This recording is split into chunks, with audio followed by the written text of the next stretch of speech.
తెలుగు రాష్ట్రాలను చలి వణికిస్తోంది. ముఖ్యంగా తెలంగాణలో చలి తీవ్రత మరింత పెరగనుంది.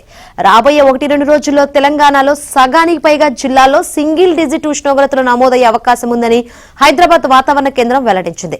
రాత్రిపూట ఉష్ణోగ్రతలు 6 నుంచి 13 డిగ్రీల మధ్య నమోదయ్యే అవకాశం ఉందని తెలిపింది. రాబోయే 2-3 రోజులు రాష్ట్రంలోని కొన్ని ప్రాంతాల్లో కనిష్ట ఉష్ణోగ్రతలు సాధారణం కంటే 3 నుంచి 4 డిగ్రీలు తక్కువగా నమోదయ్యే అవకాశం ఉందని పేర్కొంది. ఇక అటు ఏపీలో ఏజెన్సీ జిల్లాలో కూడా 10 డిగ్రీల కంటే తక్కువ ఉష్ణోగ్రత నమోదవుతుంది. పైగా జిల్లాలో సింగిల్ డిజిట్ ఉష్ణోగ్రతలు నమోదయ్యే అవకాశం ఉందని హైదరాబాద్ వాతావరణ కేంద్రం వెల్లడించింది.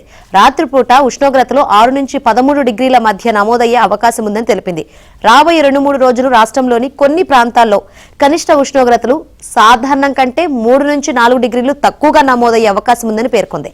ఇక అటు ఏపీలో ఏజెన్సీ జిల్లాలో కూడా 10 డిగ్రీల కంటే తక్కువ ఉష్ణోగ్రత నమోదవుతుంది.